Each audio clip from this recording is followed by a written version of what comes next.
Good morning, everyone. It's Joker, and today we are back with another slime video. And today we're going to be going into Inferno 3 of the World of Fantasy Beatdown Battle rerun, where you get, well, you're done getting the Gabaru dupes, now you're getting a moat, essentially.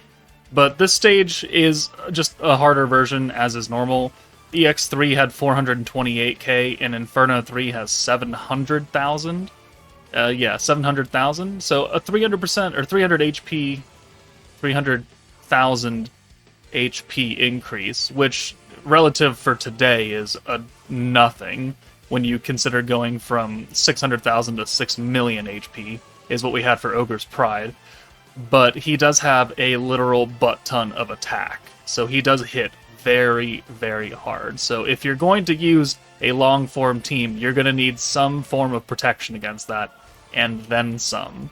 And if you're going to burst it down, well, you better do it within the first 5 turns, otherwise you're really going to be in a world of hurt. But since this is a rerun, I already have a video out covering clearing this when it first came out over a year ago, so that link to the video will be in the description below if none of these teams work out for you and you need something that's a bit more friendly, because that video is very old with older units that I've used that can still reliably do it. So if that's what you need, then that video down there is probably what you want to see. But let's go ahead and just jump into the first team. Alright, first up is the World of Fantasy team with a few modifications. We've still got Frey, the Masked Hero, and Shizu, and Milim. They're all part of that meta. But we have brought in Exalted Champion Veldora for his 2-turn green buff. Yes, he is Earth. Yes, he is type disadvantage. He's not really going to get hit that much, thankfully, because Jinfried always targets the lowest HP person. So as long as he's fine, then you'll be fine. And then we've got Tempest Elite Benimaru on the team, who, with his 50% physical buff and 25% ult resistance down for 40 points, makes him a very viable and cheap option to buff up this physical Milim. If you don't have Tempest Elite Benimaru, you can certainly use like New Year's Blessing Shinsha, or you can use Fount of Wisdom Rimuru. It's just that Rimuru is much more expensive than Benimaru. Their orb changes mean nothing here. They're only here for their buff, but it is something. So turn 1, we swap everyone out, we bring in Shizu and Milim, use both of their orb changes. Remember that Milim's gimmick is for every skill you use for 4 turns, you get 3% extra crit damage, so the more skills we use, the better for her. We get a very lucky hand right here, we only need to use 1. So we'll go ahead and do this, and we'll hold on to our Protector Frey, and then we have enough points to bring in Veldora for his green buff. So now, he has more health, I think, than Shizu, because he's free to play and he's got enchanted defense gear, and HP. So he actually does not get hit here. I think he chooses Shizu as his target. Yeah, so Veldora, type disadvantage, but it doesn't matter if he never gets hit. So boom, let's get another stack of the attack on. We now have the hero who has a single alt swap, so we're going to take out Shizu, and then we'll use the alt swap because it's free, and then the single orb change for Milim, because we need more skills, right? So now we can use Frey. That's going to give us 40 skill points, and then that will allow us to use a few more skills this turn. So we're just going to use the Veldora orb change and the green buff again to keep it active for one more turn. Not that it really matters, because we're going to kill him next turn, and this will get the EX ult for Milim. But the more skill points you use, the easier it'll be. And then, turn 3, we have a double Frey, so that means we have 180 points to use here, which we certainly don't need it. But if you have to bring, like, Fount of Wisdom Rimuru, this makes it much easier to do so, because his big-time skill is essentially covered, which means you still have 100 skill points left over. So one more stack of the attack buff from Shizu. We'll bring in... We already brought in Benimaru for the physical buff. And then we'll use the attack buff. We'll use the element damage, or element resistance down, and extra orb damage. Frey the second time, another 40 points. And now we can use the Milim buff, which is up to 64% crit damage. And now we'll just go ahead and nuke. And I actually kind of reword it, because I want to see how much damage our normal orbs do with the hero buff. And they do 123k. And she does 666. Excellent. Excellent round number to clear out Inferno 3. So there's World of Fantasy. I mean, substitutions, yeah, you can certainly make them. But let's go ahead and move on. Alright, the next team is Exalted Champions, but this time we're not going to nuke with Exalted Champion Milim. We're going to nuke with Water Rain, because she is a Primal Demon, therefore she will get the Synergy Power buff from Guy. She just won't get the Alt Rush ability, because that's limited to Space and Wind. But hey, she's type advantage, she's single target, and she's an EX character, and she does have her own small magic buff, and technically a green buff too if you want to use that. But we're still going to bring Veldora anyways, because he's really good. And then instead of bringing Exalted Champion, Rimuru, and Hero, we're going to bring Violet, and then Light Milim. 45% attack. I figured she's a much more... what's the word? People will probably have her over Exalted Champion Rimuru, since most people didn't summon for him, and he has yet to return on a banner. So... yeah, I figured that. You could use really any attack buff, or Space Rimuru will work fine. Anybody could be there. And it doesn't have to be an attack buff either. It could be some other kind of buff that we are not already getting on this team. So, we have Guy and Veldora in the first 2 slots, which means we can use his Orb Change turn 1. And then we'll go ahead and send these 6 greens. Next turn we'll use the green buff from Veldora. And again, we can't Alt Rush here, so there's no point in really using it unless you want to A, burn some points, and 2, put some synergy resistance down on Jinfreet. I mean, you certainly can, but it's not going to work because it says space or wind, and rain is a water, so that ain't gonna work. We could use the rain green buff here. It's 50% green buff for 3 turns and then crit resistance down. We are not a crit focused team, and Veldora, because we're trying to do this quicker, gives us a 70% buff, albeit for 2 turns, but it does also lower his magic resistance, which is cool.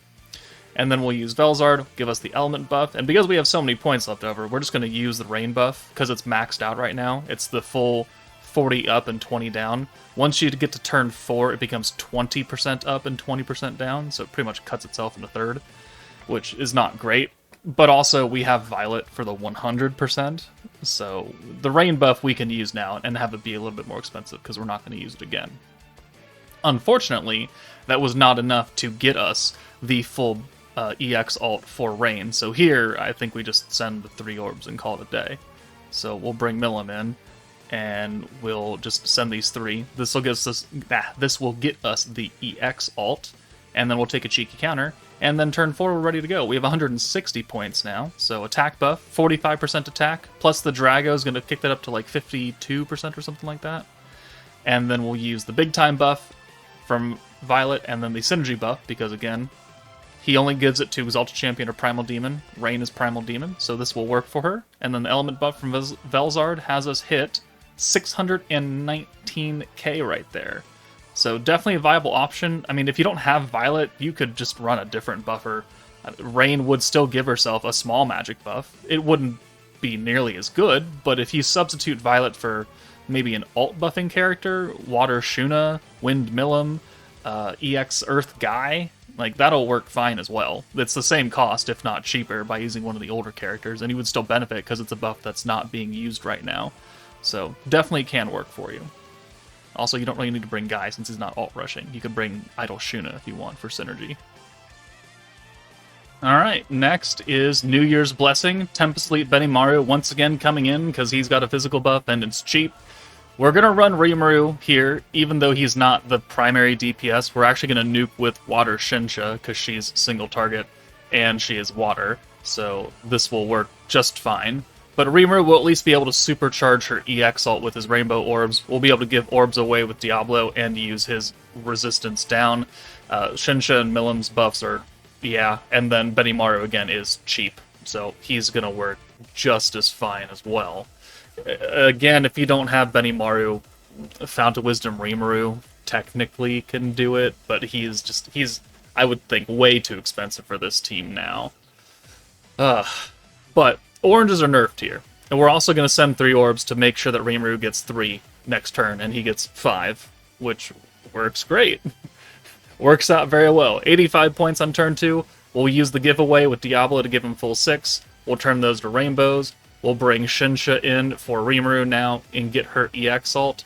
And then we're going to burn a turn, because we need more points to be able to use all 3 of the buffs in one turn. 130 is not enough to do that.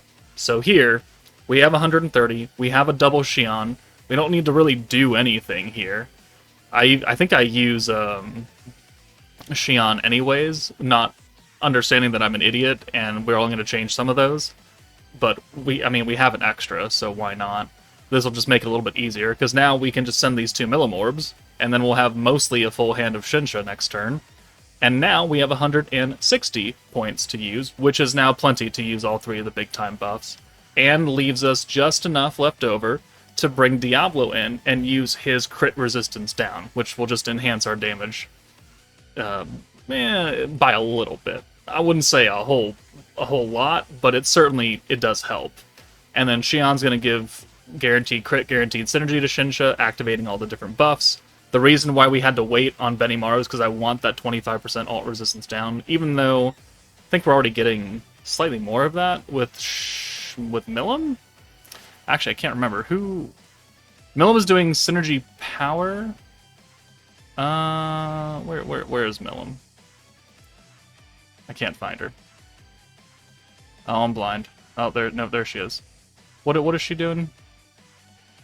She's doing...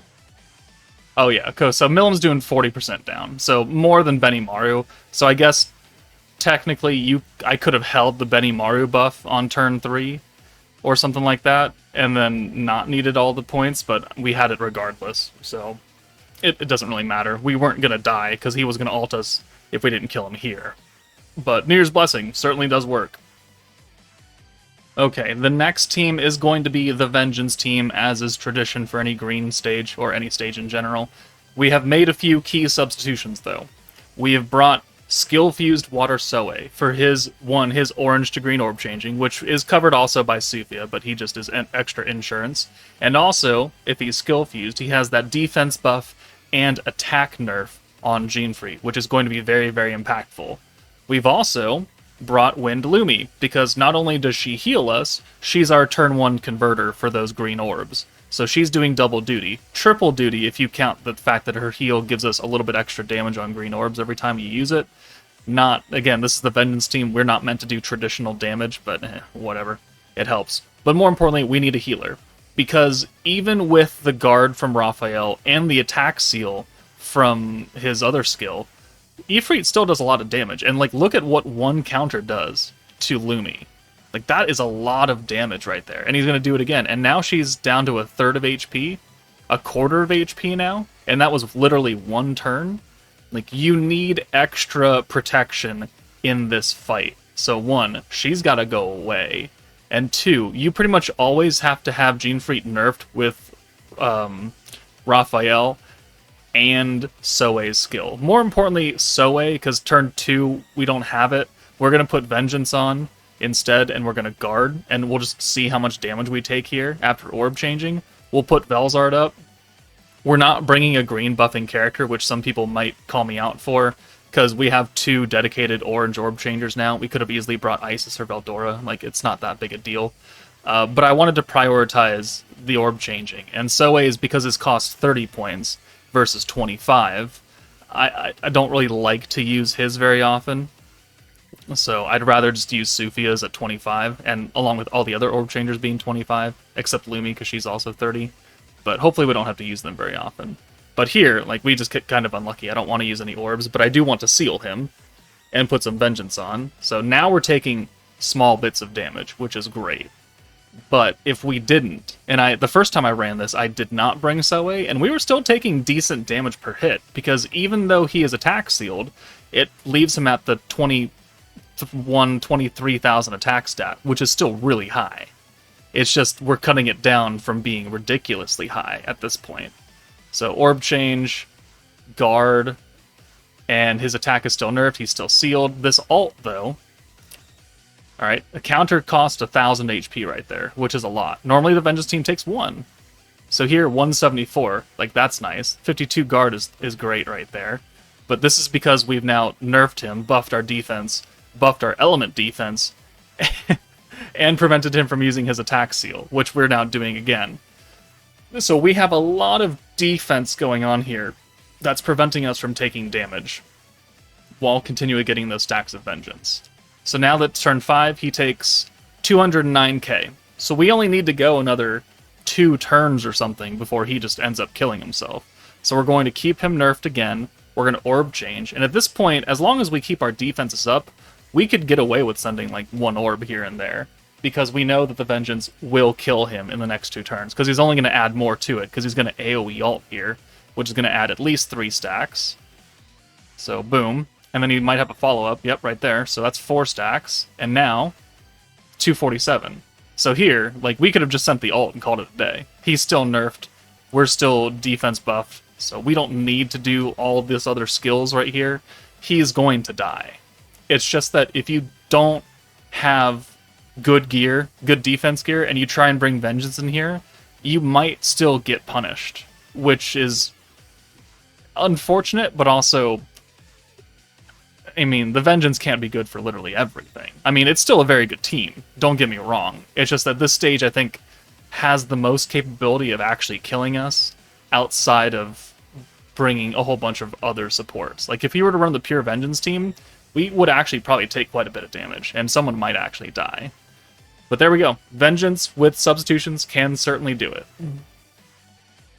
Alright, and the final team is just a better version of one of the alternates I have in the video linked in the description. It's a stun team, this time using Overlord Rimuru and Veldora to supercharge us, and Traya, because none of these characters existed when I originally did that video. We were using the first anniversary of Veldora, still using Guy, and still using a Dark Milim team, Dark Milim focused, but now we're going to bring Water Hinata.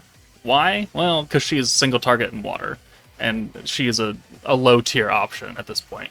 But she's magic. She'll get the element damage buff from Rimuru. Technically everyone's getting it, so you don't have to bring Hinata to have this work, because everybody's going to do enough damage. But the entire point of this team is to not take damage, it's to stun.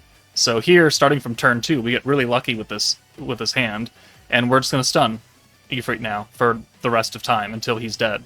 So that's the entire strat right here. So this is why Octagram Guy is such a good pickup nowadays versus when he first came out in March or April of 2022 when you couldn't stun anything. So this is just another reason why people should pick up Octagram Guy if they're a new player. Otherwise, I mean, Veldora, you could swap him out for Isis if you want. Again, you don't need to bring Hinata. You could bring any unit. You could bring another orb change for all I care, and you could nuke with Milim. Like, yeah, that works. Eventually we'll kill him, and we will win because Ifrit literally cannot do anything if he's stunned the entire time. Traya is kind of important because she's double orb changing, but, I mean, you could just bring another orb changer. You could literally fill this team full of orb changers, and eventually you will kill Ifrit, as long as you also bring Guy to stun. It's just going to take a lot longer.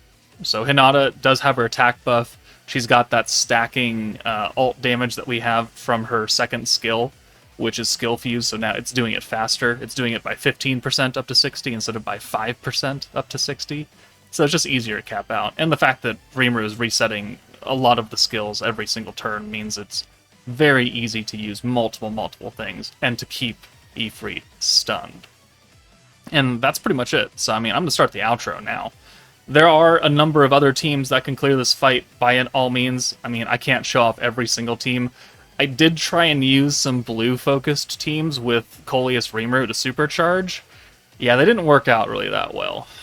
The blue nerf is really unfortunate, and without a reset or something, your orbs costs get to be astronomical. And the fact that they're nerfed by 80% means that you're not really getting that much back in time before you just die. So turn 5 is really the turning point, essentially, and if you can't kill him by turn 5, he's going to kill you, because turn 6 he has another ult coming, and at that point you're probably pretty low on HP, because those blue teams don't have any defense. So I'm sure there's a way to finagle it around, probably, but I didn't really feel like sitting here for 3 hours trying it out over and over and over again. But there are other burst teams that you can use to do this, or variations of burst teams that, you know, I showed here, but you don't have those exact style of units.